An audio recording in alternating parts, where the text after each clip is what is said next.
ഇപ്പോൾ നേതാക്കൾ പാർട്ടി നേതൃത്വത്തെ അംഗീകരിച്ചുകൊണ്ട് ഫ്ലക്സുകൾ എടുത്ത് മാറ്റുന്നു. KPCC ഓഫീസിന് മുന്നിൽ സ്ഥാപിച്ച കൂറ്റൻ ഫ്ലക്സ്, KC വേണുഗോപാലിന്റെ കൂറ്റൻ ഫ്ലക്സ് പ്രവർത്തകർ എടുത്തു മാറ്റുകയാണ്. നേതൃത്വത്തിന്റെ നിർദ്ദേശം അനുസരിക്കുന്ന പ്രവർത്തകരെയാണ് ഇപ്പോൾ കണ്ടുകൊണ്ടിരിക്കുന്നത്. പ്രകടനങ്ങൾ അവസാനിക്കുന്നു. പ്രതീക്ഷയോടെ കാത്തിരിക്കാനുള്ള ദിവസങ്ങളാണ് ഇനി പ്രവർത്തകർക്കുള്ളത്. നിങ്ങളുടെ വികാരം, അത് ജനവികാരം, അത് പാർട്ടി കണക്കിലെടുക്കുമോ എന്നുള്ള അറിയാൻ അല്പം കൂടി കാത്തിരിക്കണമെന്നാണ് ദീപാദാസ് മുൻഷി പറഞ്ഞത്. KC വേണുഗോപാലിന്റെ ഫ്ലക്സ് KPCC ആസ്ഥാനത്ത് മുന്നിലായിരുന്നു. ആ ഫ്ലക്സ് എടുത്തു മാറ്റിയിരിക്കുന്നു. അങ്ങനെ പലയിടത്തായി പല ഫ്ലക്സുകൾ എടുത്തു മാറ്റേണ്ടതുണ്ട്. അതിലേക്കൊക്കെ നീങ്ങുമോ എന്നുള്ളതാണ്. അല്പം മുൻപ് വരെ കോഴിക്കോടും ഒരു പ്രകടനം നടന്നതാണ്. അത് VD സതീഷിന് വേണ്ടിയിട്ടാണ് നടന്ന പ്രകടനം. അവിടെയും ഫ്ലക്സുകൾ ഉണ്ടായിരുന്നു. കോട്ടയത്തും ഫ്ലക്സുകൾ ഉണ്ടായിരുന്നു. പ്രവർത്തകർ ഇറങ്ങി ആത്മഹത്യാ ഭീഷണി മുഴക്കുന്നുണ്ടായിരുന്നു. ശയന പ്രദക്ഷിണമുണ്ടായിരുന്നു. പലതരം.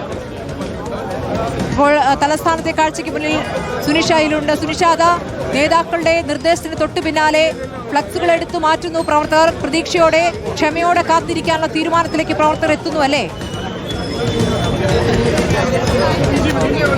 അതെ സ്മൃതി, അങ്ങനെ തന്നെ വേണം മനസ്സിലാക്കാൻ. ഏതായാലും അല്പസമയം മുമ്പ് ഈ നേതാക്കളെല്ലാം വന്ന് പറഞ്ഞതുപോലെ പ്രവർത്തകർ ഈ പരസ്യ യുദ്ധം അല്ലെങ്കിൽ ഈ ഫ്ലക്സ് യുദ്ധത്തിലെല്ലാം ശരി, KC വേണുഗോപാലിന്റെ ഫ്ലക്സ് എടുത്തു മാറ്റുന്നു. അങ്ങനെ കൂടുതൽ ഫ്ലക്സുകൾ എടുത്തു മാറ്റുന്ന ദൃശ്യങ്ങൾ കൂടി കാണേണ്ടതുണ്ട്. പ്രവർത്തകർ തെരുവിലേക്ക് ഇറങ്ങുന്നത് അവസാനിപ്പിക്കണം എന്നാണ് നേതാക്കൾ ഒരുമിച്ച് ആവശ്യപ്പെട്ടിരിക്കുന്നത്. ഫ്ലക്സ് യുദ്ധം അവസാനിപ്പിക്കാനുള്ള ആഹ്വാനമാണ് നേതാക്കൾ നൽകിയിരിക്കുന്നത്. കോൺഗ്രസ് ശൈലിയല്ല എന്ന് നേതാക്കൾ പറഞ്ഞിരിക്കുന്നു. വൈകാരികമായുള്ള പ്രതികരണം അവസാനിപ്പിക്കൂ. നിങ്ങൾക്ക് ഉചിതമായ തീരുമാനം അല്പ ദിവസങ്ങൾക്കകം പ്രതീക്ഷിക്കാം എന്നാണ് ദീപാദാസ് മുൻഷി പറഞ്ഞത്. 23-ാം തീയതി വരെ സമയമുണ്ടല്ലോ എന്ന് കൂടിയാണ് ദീപാദാസ് മുൻഷി പറഞ്ഞത്. നേതാക്കൾ മടങ്ങുന്ന കാഴ്ച, അവിടെ നിന്നും രാഹുൽ ഗാന്ധി മടങ്ങുന്ന കാഴ്ചയും അതിനിടയ്ക്ക് കണ്ടു. എല്ലാ ബോർഡുകളും ഇന്നത്തോടെ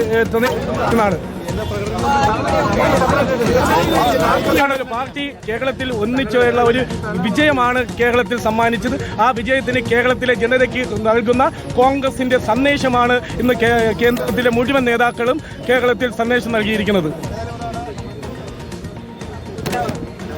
ശരി, അങ്ങനെ ഫ്ലക്സ് യുദ്ധം അവസാനിപ്പിക്കാനുള്ള ആഹ്വാനം അണികൾ മുഖവിലക്കെടുത്തിരിക്കുന്നു എന്ന് വേണം ഈ ദൃശ്യങ്ങളിൽ നിന്ന് മനസ്സിലാക്കാൻ. വിവിധ ജില്ലകളിൽ നിന്നും സമാനമായ ദൃശ്യങ്ങൾ പ്രതീക്ഷിക്കുന്നുണ്ട്.